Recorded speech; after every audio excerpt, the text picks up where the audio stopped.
Athlete questions, they will be dismissed back to the open locker room period, and we'll take questions for Coach at that time. If you have a question, please raise your hand. I'll call on you, and please state your name and affiliation before asking your question. Coach, your opening thoughts on the upcoming NCAA tournament here in Knoxville. Thank you, Brian. We're thrilled to be here in Knoxville. We're thrilled to be here as participants in the NCAA tournament during the careers of these three fantastic seniors here to my left. The last 4 years have been very special years at Oral Roberts University, led by Kevi and Jaci and Savanna.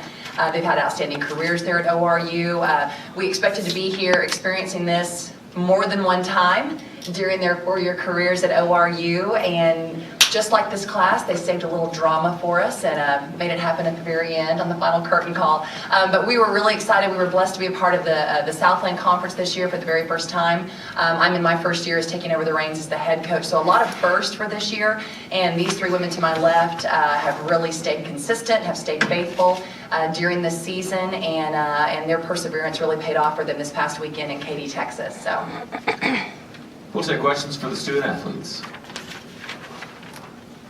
Are we watching the men's game? I think some more were following in me and behind here. Can you guys, is it pronounced Kevi? Yeah, Kevi. Can you just talk about getting assigned to Knoxville? Pat Summit, obviously not here anymore, but it's still Tennessee basketball. It's kind of nice to be here, and all of you can take that if you want to. Yeah, I mean, it's awesome to be at a place that there's so much tradition and history on the court. So we're just really excited and ready to play tomorrow. Yeah, I have to say, definitely feel a little bit honored to get to play on a court where when we were growing up, we watched history be made here in Tennessee, and just to be a part of history, it's a humbling experience for sure. Yeah, just ditto what they said. We're just excited. You know, Tennessee came up, and we're excited to get out there and give it our best. Kevi, are you also excited for people to see Oral Roberts basketball? It's a good chance to showcase your program and what you guys can do. Yeah, definitely. I think the last time we made it to the NCAA tournament was in 2008, so it's been about 5 years. So we're super excited to get out there and show everybody what we're made of and what we have. Kevi, you all played some teams, Baylor foremost among them, that are in this field. How much, if at all, does that prepare you for this game tomorrow? I mean, playing the defending national champion this year was huge for us. I mean, I think, if anything, it was just good practice before this game, and if anything, we're not intimidated or scared or anything like that because we've already played the defending national champion.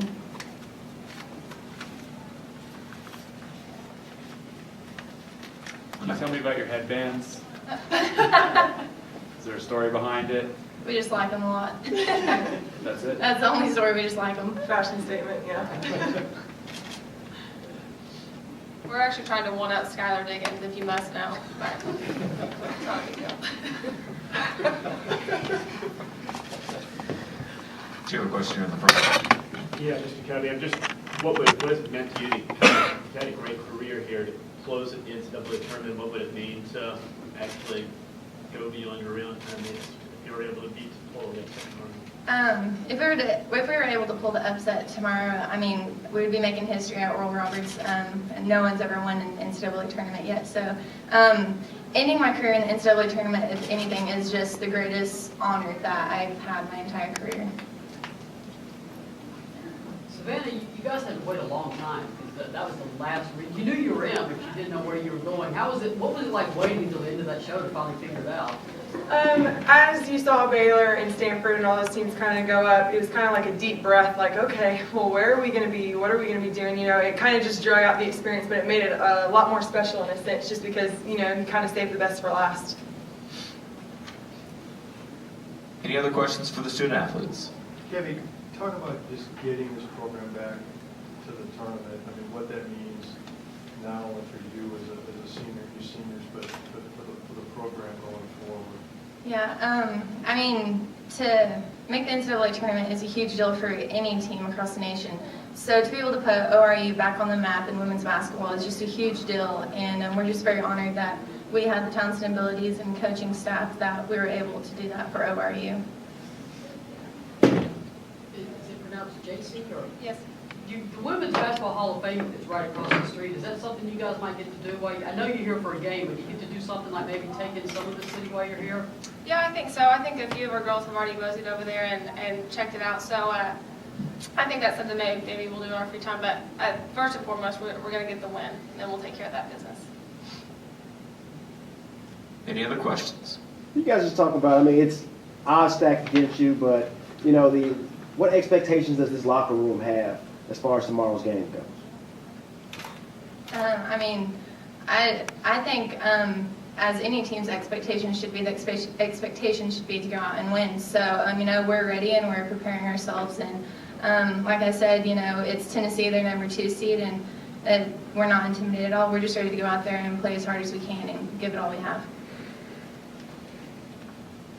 All right, at this time, we'll dismiss the student athletes back to the locker room for the remainder of the open locker room period. Thank you.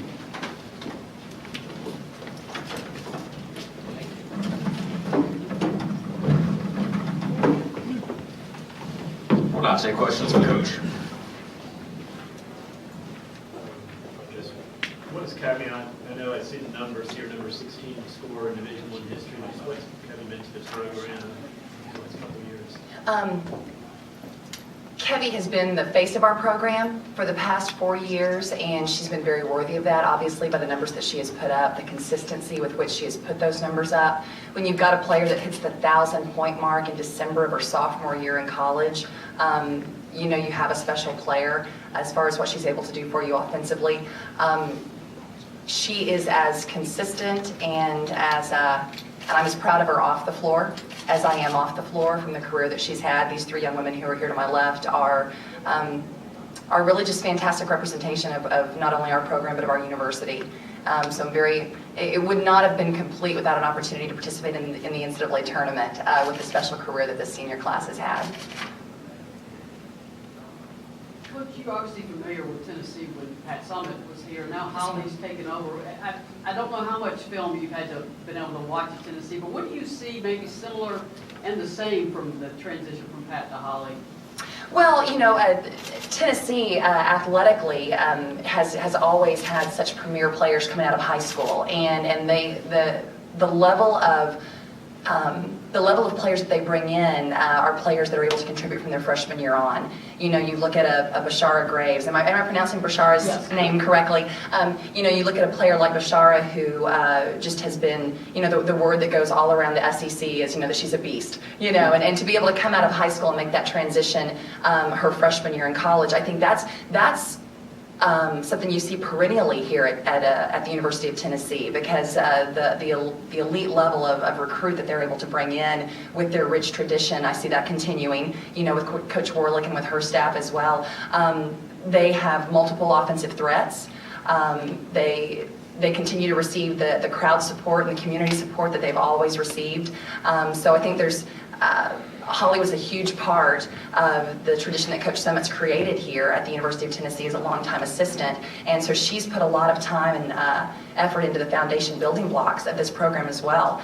And so there's going to be a lot of consistency because she's not a new coach coming in that doesn't understand the tradition of Lady Ball basketball.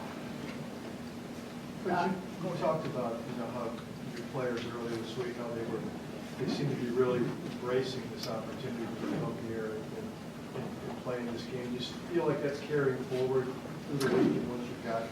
Sure, I do. We've, you know, in 17 years at Oral Roberts University, we've always been a part of a conference that you have to win your conference tournament to get the automatic bid to the NCAA tournament. That's our pressure moment. Our pressure has come and gone. We experienced it at its height this past Saturday in Katy, Texas, when we won our conference tournament. Any basketball that's played from here on out for us, there's a lot of freedom and joy, and I won't say relaxed because I don't want my girls to take the floor relaxed tomorrow. They're going to get their game handed to them. But there's definitely more of a sense of you've earned this opportunity, make the most of it at this point. And so I like hearing 2 of the 3 girls that were up here talk about winning tomorrow. You know, we don't show up to have the moral victory. You know, we want to show up, and we know that we have an extremely small margin of error when you come to play a program as storied as the University of Tennessee and to be on their home court to boot. But at the same time, we play them. You know, so we're excited to have that opportunity, and I think as we've moved through this week, we've had a little bit of illness that's been in our team from time to time this week and some things like that, but I think that when the ball goes up tomorrow that we'll be ready to give it our best shot. Coach, we have some players too, you knew you were in, but you had to wait a long time. Was that sort of Right. nerve-wracking, waiting for that region to finally come up? I think it was more of, you know you're in, and you start counting through. I knew we wouldn't be a 16 seed. I didn't think that we would earn a 14 seed because we stepped our toe a couple of times during our conference play this year on the road. But you start ticking through who the 2 and 3 seeds are that have already gone off the board. And about 2 minutes before we got to the end of that final bracket, I realized that the Lady Balls hadn't been called yet, and kind of knew that was coming. But that, that's exciting too, because the last time we were in the NCAA tournament in 2008, it was against a Pat Summitt coach team at Purdue, and hoping for a little bit better first 10 seconds of this game, because we lost our starting point guard to an ACL at the very beginning of that one, and we had to punt the rest of the game. But no, so it's fitting that we're able to come back, and that's going to be the first opponent that we see again. Okay, you get a look for the placards, the cheerleader placards. That was, you just couldn't have come up with something like that. It was such an unusual situation, but it was no one's fault, and just a fluke accident for Mariana Camargo going down, stepping on a cheerleader's placard. But I think they actually moved the cheerleading line back as far as the rules. We kind of had the Mariana rule after that there had to be a certain amount of distance from the cheerleaders to the baseline of the playing court. So she made a little history with that injury, I guess. Any other questions? All right, Coach, thank you very much. Good, thank you.